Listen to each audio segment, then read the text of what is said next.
जानेंगे समझेंगे मौर्य वंश का उदय कैसे हुआ। ऐसे कॉन्सेप्ट के साथ समझाऊंगा, इस कहानी के माध्यम से समझाऊंगा ना कि जन्म जन्म तक नहीं भूलोगे। इसलिए वीडियो को लास्ट तक देखिएगा, कहीं भी मिस मत करिएगा। चलिए हम वीडियो को स्टार्ट करते हैं एक धमाकेदार कॉन्सेप्ट के साथ। तो देखिए हम सबसे पहले जानते हैं, देखिए कोई ऐसे चलता फिरता एक मौर्य वंश था नहीं कि आया स्थित हो गया कहीं कि भैया हाँ मौर्य वंश स्थित हो गया, ऐसे नहीं हुआ था उदय। देखिए सबसे पहले एक था नंद वंश। क्या था? नंद वंश ना। नंद वंश के जो अंतिम शासक थे भैया, नंद वंश के अंतिम शासक कौन थे? घनानंद। ठीक है, घनानंद। मौर्य वंश के अंतिम शासक घनानंद को जब हराया गया तब भैया मौर्य वंश की स्थापना हुई। कैसे हुई, इसके पीछे का रीजन क्या था, तो चलिए हम जानते हैं।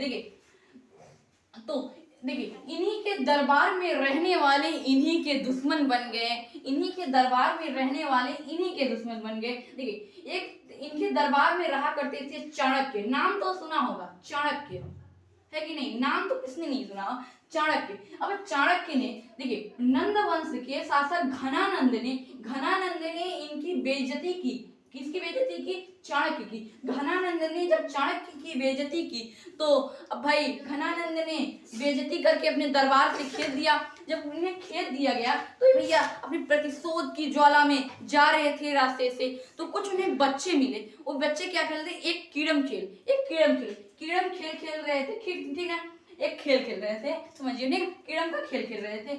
जब एक बच्चे खेल रहे थे तो उन्हीं में से एक बच्चे को चाणक्य ने चुना। भैया वो अच्छा खेलता रहा होगा कि उसी को चुना।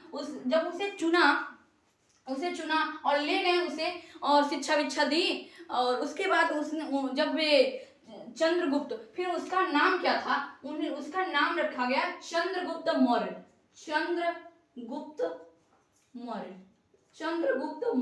ठीक ना, चंद्रगुप्त मौर्य। अब देखिए इन्हें जब शिक्षा विक्षा दी, ठीक ना, एकदम मेंटेन कर दिया एकदम तरतरा के। ठीक ना, अब देखिए इन्हें जब शिक्षा विक्षा दी तो चाणक्य ने इनसे कहा कि मैंने तुम्हें ऐसे ही नहीं तैयार किया है, मैंने तुम्हें नंद वंश ने मेरी बेइज्जती की थी, उसकी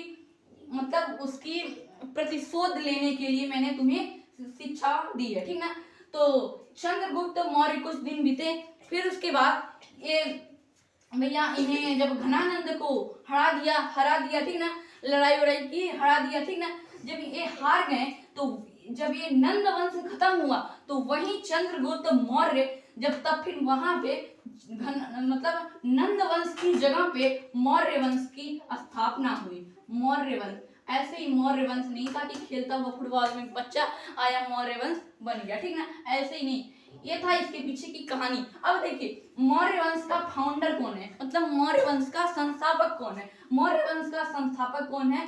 चंद्रगुप्त मौर्य।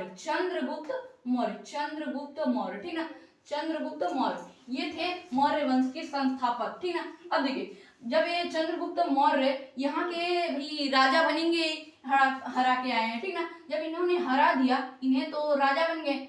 तो यहाँ पे जब चाणक्य क्या हुए? चाणक्य को अपने दरबार में पीएम बना दिए गए। पीएम मतलब प्राइम मिनिस्टर यानी प्रधानमंत्री बना दिए। ठीक ना, यही थी आप आज की क्लास की कहानी। मिलते हैं इसी तरीके की खास वीडियो में, तब तक के लिए जय हिंद, वंदे मातरम।